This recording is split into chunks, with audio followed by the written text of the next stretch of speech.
Qısa aramız və qaldığımız yerdən bərabərik.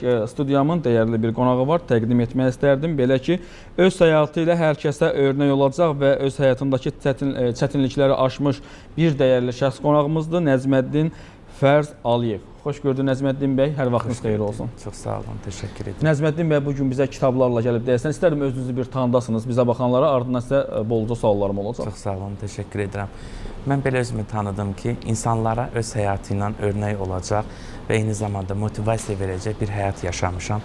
Çox çətinliklərdən keçmiş, çox çətinlikləri aşmış və sonunda özünü tapmış. Həm ruhsal, həm bədənsəl şəkildə. Nəzməddin bəy, motivasiya nədir ümumiyyətlə? İstərdim bu haqda bir danışalım. İnsan özünə necə bir şey motivasiya edə bilər ki, bax bu belə olsun? Motivasiya əslində insanın daxilində yaşadığı çətinlikləri aşdıqdan sonra keçmişə geri dönüş edib baxarkən yaşadığı çətinlikləri aşmasına pozitiv enerji yükləməsidir.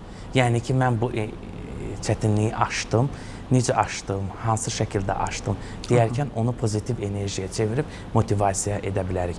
Hətta bu barədə bir məlumat vermək istəyirəm. Dünyanın ən güclü motivasiya enerjisini yayan Joseph Dispenzia'nı hər kəs onu dünya üzərində tanıyır. Onun həyat təcrübələrindən oxuyaraq ən sonunda öz həyatımdan onun həyatını birləşdirdikdən sonra kitablarımı ərsəyə gətirməyə düşündüm.